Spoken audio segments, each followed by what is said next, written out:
Christmas. Thanks for joining us. I'm Jeanette Roche. This is Alberta Weekly.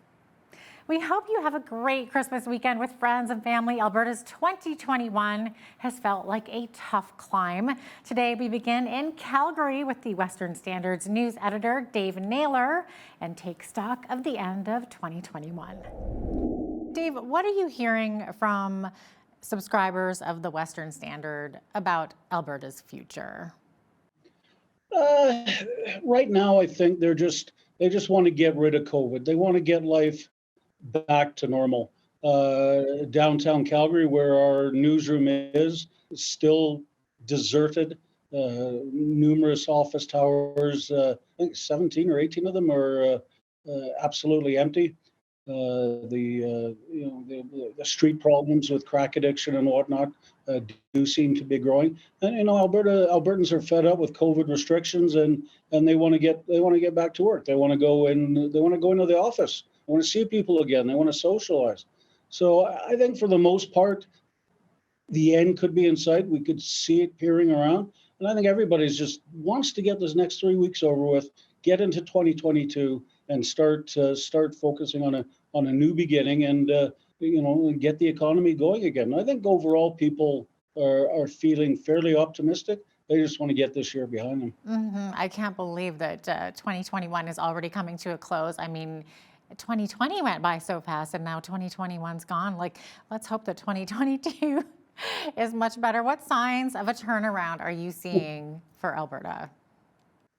Well, just the announcements that Kenny made over the last 3 weeks, the Amazon announcement, the hydrogen announcement for Northern Alberta.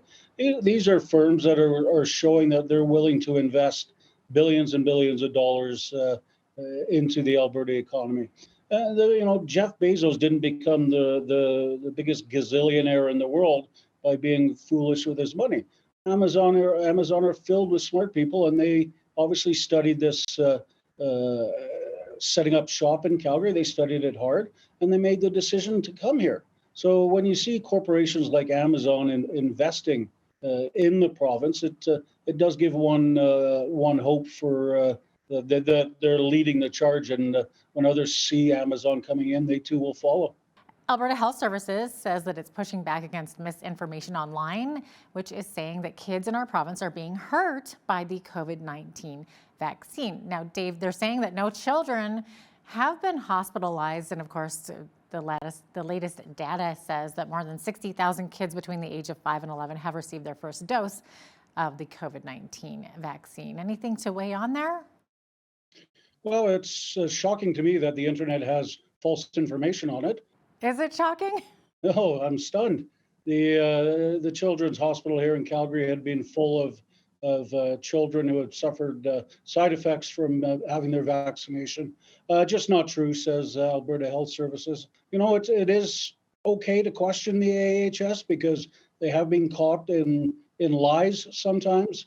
If you remember, a few months ago, they initially said the death of a 14-year-old was COVID-related, when in fact it turned out the poor child had stage 4 brain cancer, and that's what killed him, unfortunately. Do you think that we'll see more private health care coming to Alberta between now and the next election? I think it's probably inevitable, Jeanette. They've got to get these waiting lists down somehow. They've canceled 30,000 surgeries since COVID became an issue in the hospitals. So the only way to get that list down is a combination of public-private. Let the clinics open and run privately and bill the province. That way, people get in quicker to get their hip replacement. There'll be people screaming about the end of universal health care, and it's against the Canada Health Act, but something has to be done because the people who are complaining on one hand will not tolerate a 3-4 year wait for an artificial hip on the other hand. So I think it is coming in. Yeah, let's just hope that there's enough doctors to to cover all the demand happening right now because we have such a massive doctor All right, shortage good point. happening in the province there. Up next, many of us get excited about the Christmas season, but others not so much. After the break, we speak with a mental health expert about those battling loneliness and depression during the holidays. Don't go away. It's a really convoluted and tricky time of year. I think Christmas is actually more psychological than we really give it credit for. We are in our heads a lot, I think.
Welcome back. Many of us look forward to the holiday season with family dinners, shopping, gift opening, church services, etc. But for others, it can be one of the loneliest and most depressing times of the year.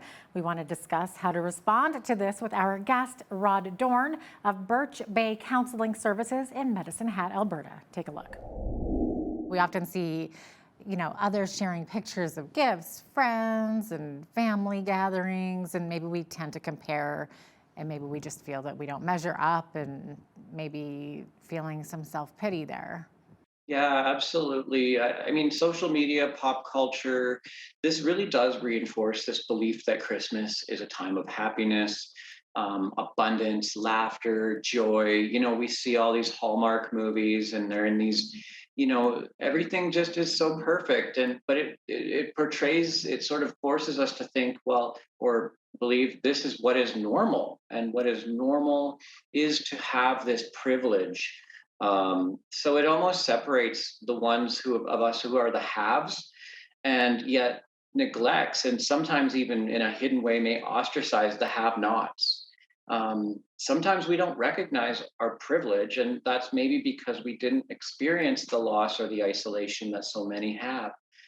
This critical theory of oppression really is what it is, and it's highlighted by Bob Mullally. He's a researcher, but this pulls upon this sort of disadvantages, underpinning and shoring up the silent forms of oppression portrayed by the privileged and felt by the less fortunate by accident, usually. So I think if we recognize all that we have and are grateful for, though, we're able to move towards sort of understanding more of the compassion that's needed, and sharing and just providing support that's needed for others who are unfortunately really struggling at this time of year. Really quick to, how would a person know that things have reached a point when they should go and get some professional help? I think awareness is so key in terms of finding out sort of what is the problem. And oftentimes the way I refer to it as is this is like the check engine light comes on somewhere. We know there's a problem. We may not know exactly what it is, but when the check engine light comes on, it's like symptoms. Um, I don't have as much energy.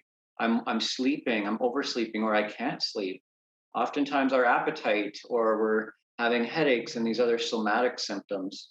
Um, Maybe we're using substances to cope, and we're getting angry and irritable. People are noticing around us that we're not the same as we were before. These are all sort of like that check engine light to say, hey, like maybe it's time to sort of check in and see if there's something that is really bothering you inside, something that might be um, you know contributing to some of these sort of nervous system uh, concerns that end up sort of getting worse, sort of if not addressed.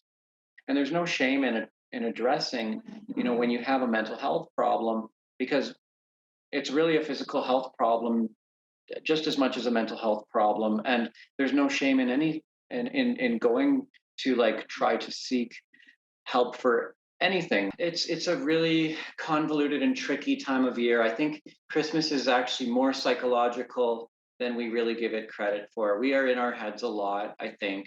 Um, but I think, many are misguided. What is the true meaning? And I think we need to pause and actually pace things out a little bit and ask, what is Christmas? And I mean, I don't mean to open up Pandora's box here, but however, if you look from a Christian paradigm, Christmas does have this meaning and a reality that nobody can have more or less than another. Actually, it's to say the gift of Christ the Savior. We are all living in God's grace, and we have this gift of eternal fellowship. So I think that's a message of hope, and it really brings everything back down to equality and equity. And I think for those of us who ascribe to that, we can be thankful. After the break, an Alberta connection to an Oscar-winning film. Don't go away. So I spent some time working with them, and then the editor asked me, she said, the filmmaker would like to talk to you. Is that okay? And I said, yes, of course. And he said, and we got to know one another. And he said, I'm making this film and I want to make sure it's as accurate as I could possibly make it be. And I And I said, sure, because it's my personal belief that science belongs to the people.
Canadian involvement in an Oscar-winning film happens every so often, but when it's an Albertan whose involvement helped make the film a success, we like to take special notice. I spoke with a Lethbridge woman who's also an octopus expert and was the scientific advisor on an Oscar-winning documentary called My Octopus Teacher.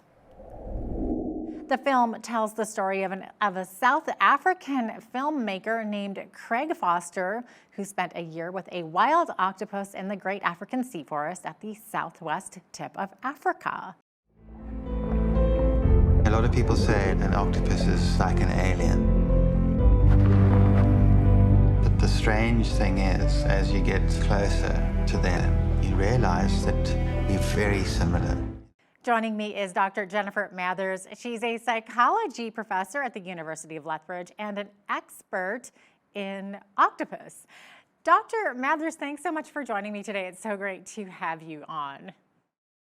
Fun to be here. So this film, My Octopus Teacher, which you were involved in, now, as I understand it, was 10 years in the making. So please tell me, at what point did you get involved in this film and what was your role? I think it was 2018. And what happened is I had been an advisor to one of the BBC Blue Planet films. They are very, very big sticklers about accuracy. And they had some footage of Craig Foster's, and they wanted me to make sure that this was scientifically accurate. So I spent some time working with them.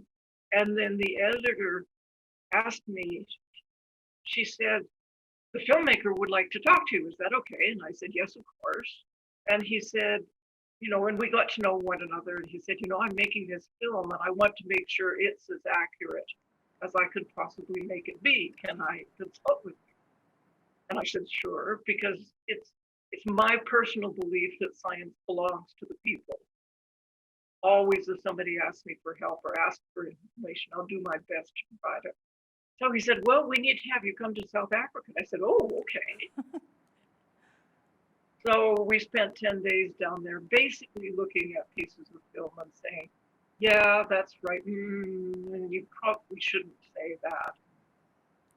Got it. Making sure. Yeah. So you were a consultant. They were needing your expert opinion to make sure that it was accurate. That's right. Okay. So did you sit in on the editing process or on the writing process, or did you get a look at the script, or how did it work? What exactly did you do?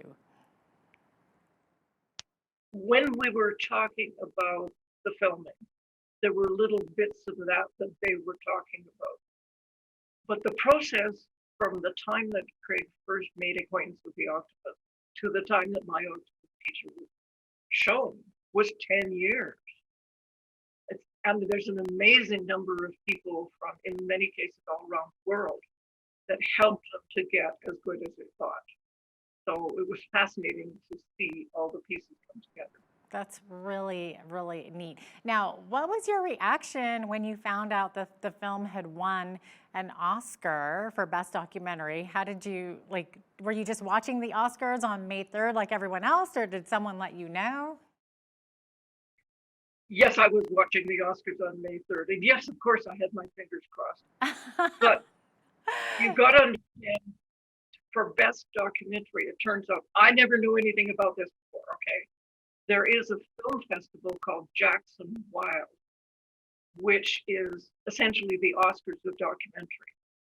And My Octopus Teacher was nominated for 6 awards in Jackson Wild and won 3 of them, including the Best Picture.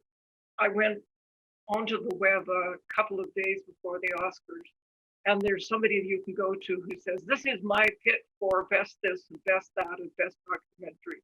And he picked My Octopus Teacher to be the best documentary. So I was crossing my fingers like crazy when I watched. Well, all of us here in Alberta are saying yay and wishing you congratulations on your work. Well done. Thank you so much for being with us today, Dr. Mathers.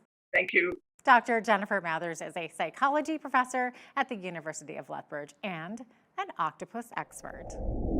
It's the season of giving. After the break, we shine a light on an organization that does just that for those less fortunate. Keep it right here. Brian came to us about 15 months ago, full-blown meth addict. And this was his first time in any kind of treatment or recovery. He was very apprehensive about the faith base. He was not a believer. He didn't believe in God or anything else.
Welcome back. Christmas is the season of giving, and today we want to introduce you to a place that's been helping the homeless in our region with immediate needs, but also offering help and a hope for a better future. This is a look at Streets Alive in Southern Alberta. So Kent, talk to me a little bit more about the Exodus Men's Life Recovery Program. Really explain the impact it's having on men. One of the things that Streets Alive has been involved in for almost 30 years is helping people recover from addictions. And we've been doing men's programming for 22 years, and we've been doing women's for 10. And we have been enhancing these programs over the last few years. In fact, we are currently actually developing, in the last stages of developing our what we call our addictions recovery psychology portion of that, so that we can actually get accredited, not so much as a treatment center, but as an in-depth recovery center for both the men and the women. We've been excited about our men. We currently have the ability to have 35 men in our program. We currently have about 21. We just graduated our 8th man into who has spent 1 year sobriety, and so that's very exciting for us. We've probably had well over 40 90-day celebrations of guys that have got through 90 days, and so this makes a big difference for a lot of the men in recovery, as well as the women. Our whole purpose is to help them recover, to grow and to be able to come back into a productive lifestyle. We are faith-based, so a lot of our programming and direction has the biblical worldview edge to it, that people can enter. Faith is not an issue for entry. Most of them, however, when they leave, are people of faith. Because without Christ, we are unable to really totally recover. And it's been really exciting to watch men and women, when they let Christ in, actually move forward in huge leaps. But it's a bit of a walk to get them to that place. Ken, let's talk about some success stories of people who've maybe gone through your program, came to know Christ, and are now leading a clean, sober life. Brian came to us about 15 months ago, full-blown meth addict. And this was his first time in any kind of treatment or recovery. He was very apprehensive about the faith base. He was not a believer. He didn't believe in God or anything else. About 2 months into the program, he recognized that he needed greater help. He received Christ, and his life dramatically turned. Currently, that Brian is working with us. He's employed by us. He is part of our men's recovery team. He is an assistant, what we call a client assistant. He has regained visitation rights to his daughters. He is establishing himself within the community, fully productive. And he's just one of 5 men that have gone through that, because one of the other things that we do with the men program and the women's program, when they reach a certain point, stage 3, we try and employ them for a period of time, 90-day cycles, which gives them both sobriety and an employment as they reach out. Tell me a bit more about the Ask Learning Center. What is it all about? So the Ask Learning Center has now been converted into what we call Genesis Connect for Women. Okay, and it is it's located. We have a separate location from the mission. It is a place where the women who are in the program come. That's where the classes are held. It's also where they do what we call DIY.